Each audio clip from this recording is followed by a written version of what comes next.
Greetings, mind crafters, and welcome to another Mindcraft discussion on this glorious day. My name is Kimberly Quinn, and I'm super pumped. Giovanni, too, are the host and hostess with the most and mostest. Giovanni's right sort of close to me on the back deck on Squirrel Watch. He's busy protecting us and doing a great job of being invaded by squirrels. So he and I are going to host you today. And I also want to throw out a big appreciation, a big gratitude. I'm so thrilled to have so many listeners and people just tuning in to all things positive. And I personally absolutely love doing these podcasts. So thank you to all of you for using your life minutes in this way. And what I'd like to talk about today, because it's been in the air for me, I think a little bit.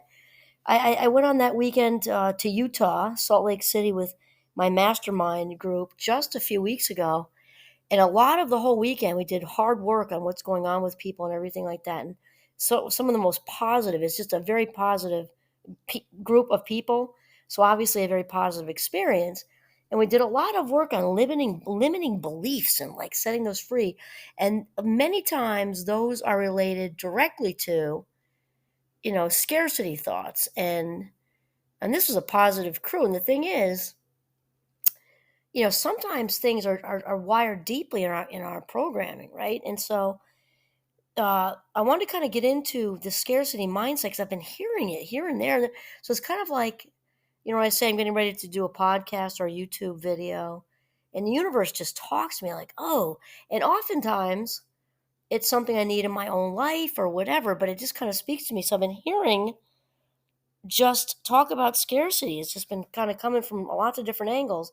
And so I also have a book that I've had it for a very long time, and it's called Scarcity, the new science of having less and how it defines our lives. And I'm gonna do my best with these authors' names here: Sendhil Mullainathan and Elder Shafir, and they are very good at explaining right out of the gate that when we talk about scarcity, I would say the majority of people jump straight to money. And that is certainly real, right? Being money poor leads to all kinds of disadvantages with education, healthcare, self-esteem, with clothing, and all kinds of ways that kids can feel affected and feel not enough, and food insecure and insecurity and everything like that. But it's interesting that money scarcity is not the only kind of scarcity there is. And um, really, what their message is not so much about the ubiquity or ubiquitousness of scarcity in certain areas. It's about how it makes us feel. What is the like you said, like your brain back in the 70s, your brain on drugs. They took eggs and threw them in a pan, like cracked them in there. Like this is your brain on drugs. What does your brain look like on scarcity? Let me just tell you, it's not pretty. So Sendhill and Eldar, talk about the economic. Those in the economic disciplines have been on this for ages, though. These two authors are coming at it from a whole different place, and they talk about, as far as what happens with the mind, right? They say the consequence of having less than we want is simple: we are unhappy. The poorer we are, the fewer things we can afford, be it a house in a good school district or as little as salt and sugar to flavor our food. The busier we are, the less leisure time we can enjoy, be it watching television or spending time with our families. The fewer calories we can afford, the fewer foods we can savor, and so on. Having less is unpleasant, and it can have repercussions. For example, on health, safety, or education. Scarcity leads to dissatisfaction and struggle.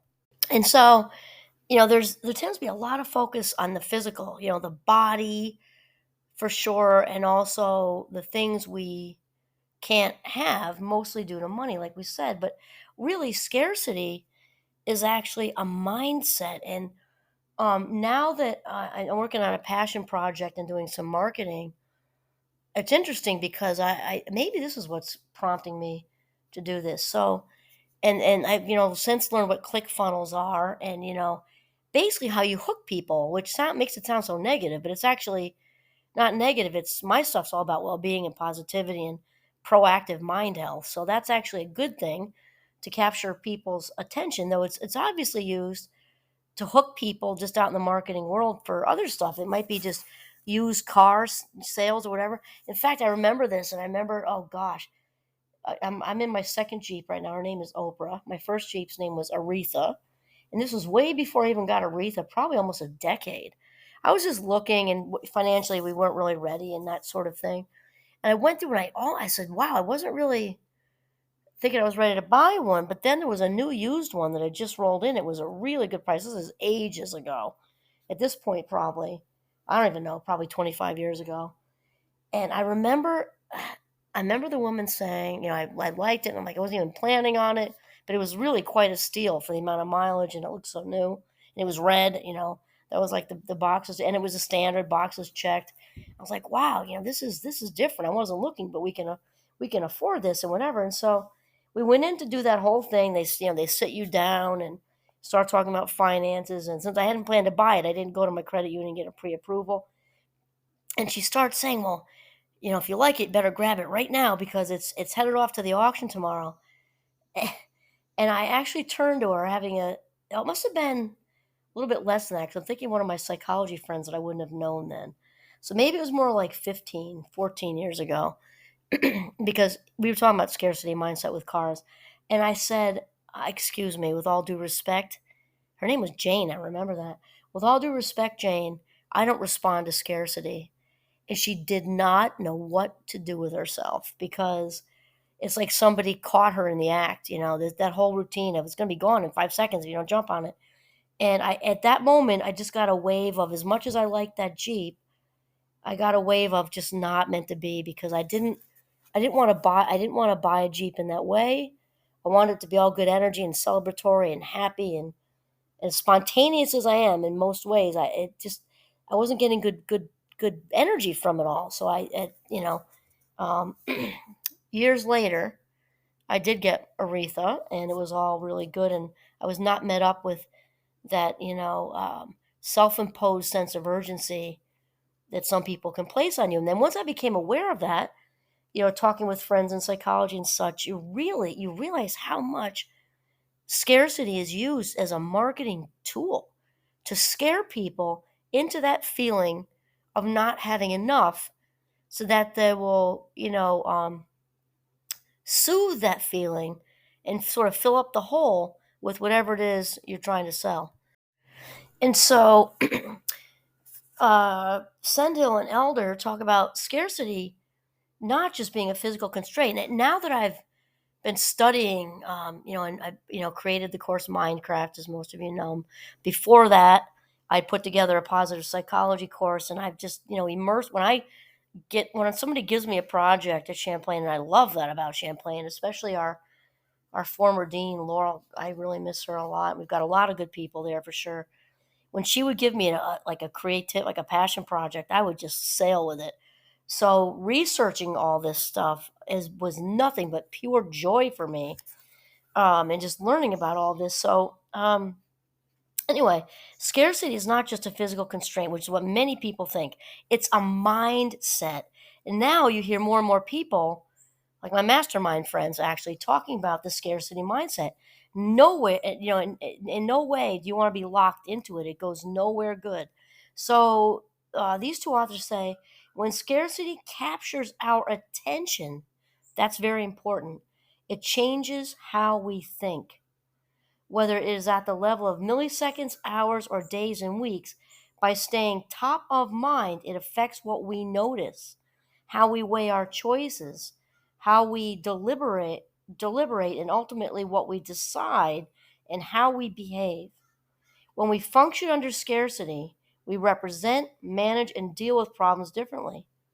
This is so important to get because the reason is it throws the limbic system, which is in the middle of the brain, right? The fight or flight. It gets, it stirs up the limbic system of just the whole scarcity thing, just like I told you with the used car. It was only a Jeep. It was a used car sale, and still it was like, oh no, breathing shallowly for a second, like, wait, hold on. If this were meant to be, when it's meant to be, will be. And if this one doesn't work, there's something else will be behind it. And I don't need to throw myself in a spin, get all nervous if I can't reach my husband in time, that somebody else is going to take it. It's so ridiculous, because a couple's probably not going to just buy a car without talking to the other one. And I felt myself getting into that state of urgency until I kind of regrouped and said, "Excuse me, with all due respect, Jane, I don't respond to agency." And it changed. Her face changed, her body language changed, it all changed. And then I thanked her for her time, very gracefully left. So I have to tell you, I was given this book by ages, eons ago.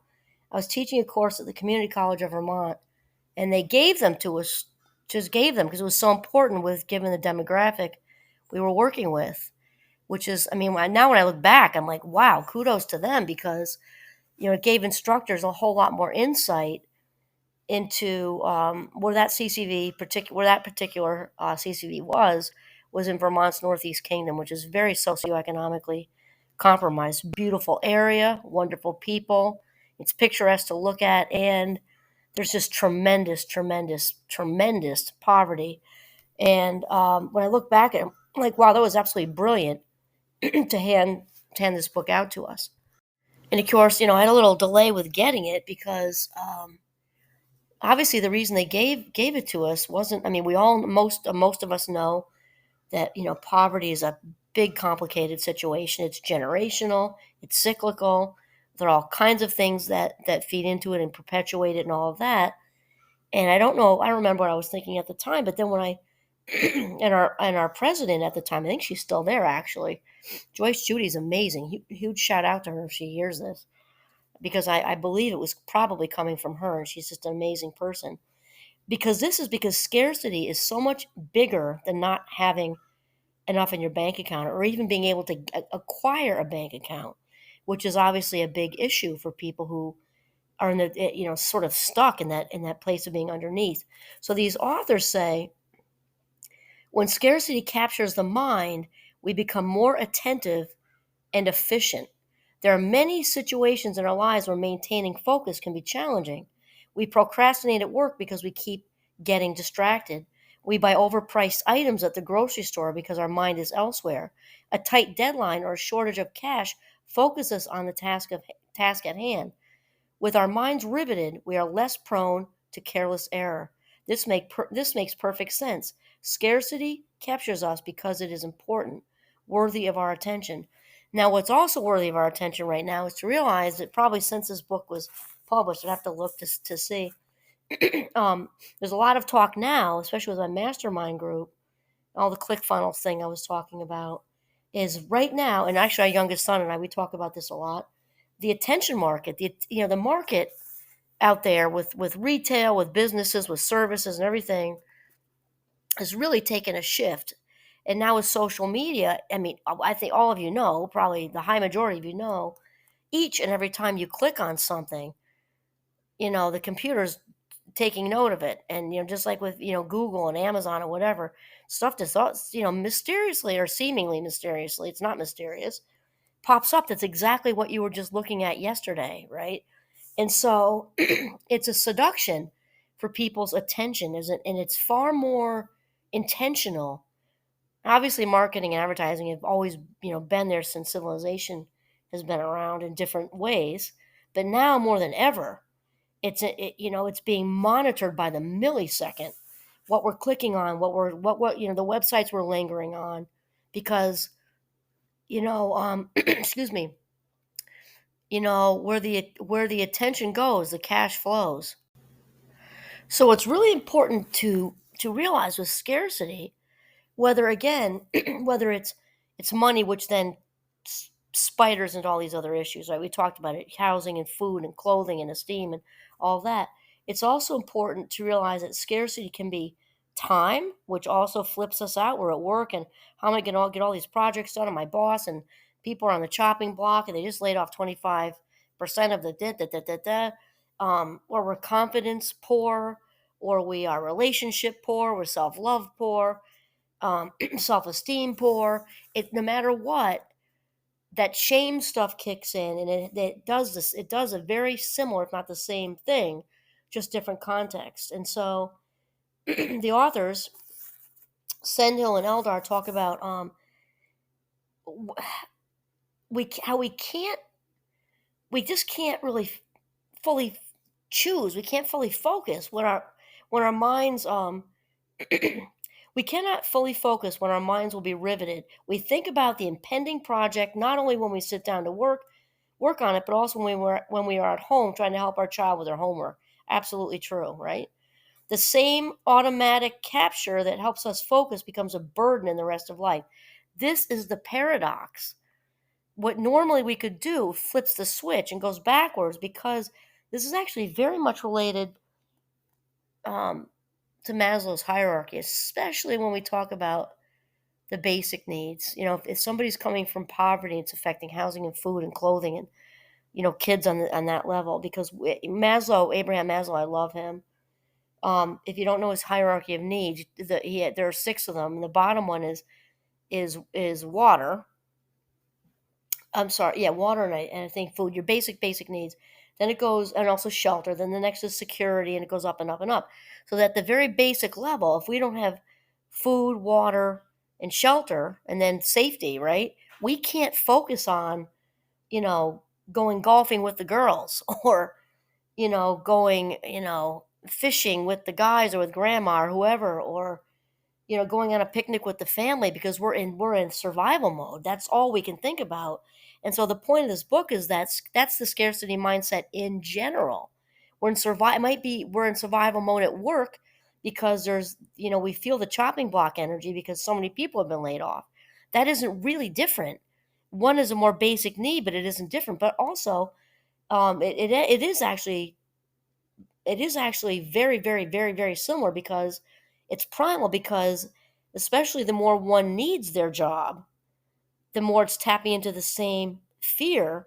It's kicking in all the survival, the fight and flight stuff. And so um, they say the same automatic capture that helps us focus becomes a burden the rest of life. They say because we are preoccupied by scarcity, because our minds constantly return to it, we have less mind to give to the rest of life. Haven't we all experienced this? I know I have. And they're talking about how this is more than a metaphor. Is we can directly measure mental capacity, or as we call it, bandwidth. I think we all know that word now. I think they probably kind of coined that way back when, but now we all talk about bandwidth, right? Especially during the pandemic. That word was tossed around a lot, because most of us had it immediately shortened for the same reasons, right? And I actually did a whole podcast on the toilet paper thing. This actually really fits here, because I was talking about that with the scarcity mindset in the context of the pandemic. The toilet paper flying off the shelves at like warp speed was not just about the toilet paper. It was tapping into people's deep roots in the scarcity mindset, for whatever reason. Those who grew up with not enough money, those who felt enough for whatever, felt not enough for reasons. The toilet paper was so indicative of deep rooted scarcity that I did a whole episode on it. Um, so the authors say we can measure fluid intelligence, a key resource that affects how we process information and make decisions. We can measure executive control, a key resource that affects how impulsively we behave. And we can find that scarcity reduces all these components of bandwidth. It makes us less insightful, less forward thinking, less controlled. So here we're talking about self regulation, right? So when we are feeling in a place of not enough, however that is, with finances, with time, with relationships, love, and the security of a family, whatever it is, we cannot make we are not our best decision making selves, because we are in survival mode, right? We are in fight or flight, and we are out to survive. Again, we're out to survive with basic needs. We're out to survive at work. We're out to survive with all the lower self esteem, low self confidence, all that stuff, the shame. Um, less control. And the effects are large. Being poor, for example, reduces a person's cognitive capacity more than going one full night without sleep. Think of that. Wow. Reduces a person's cognitive capacity more than going one full night without sleep, because somebody who doesn't have their basic needs met, never mind if you have kids, then you got Maslow's pyramids and like two or three little pyramids attached to you. Of course you can't sleep. He said, it's not that the poor have less bandwidth as individuals, rather is that the experience of poverty reduces one's bandwidth.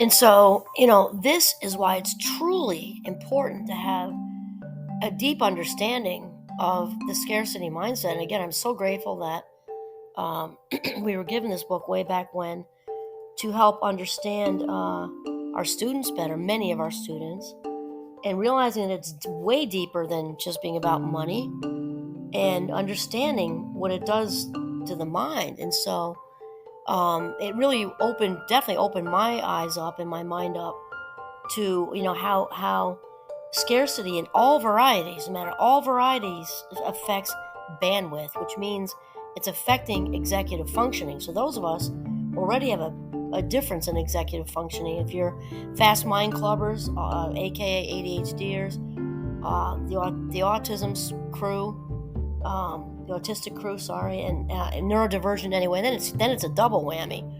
So, and it's also just not comfortable. And we said that right in the beginning.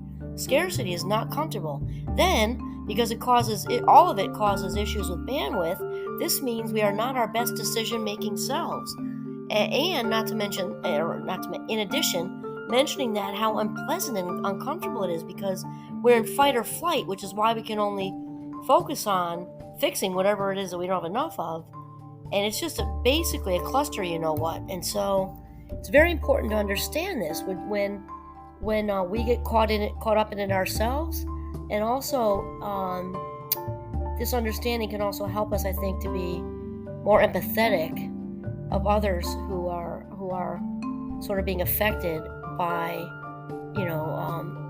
this very cyclical scarcity thinking. And that's really it. This is just such a super important topic. And thank you again, listeners, for using your life minutes in this way. This is Kimberly Quinn signing off from the beautiful northern Vermont. Have a mindful day.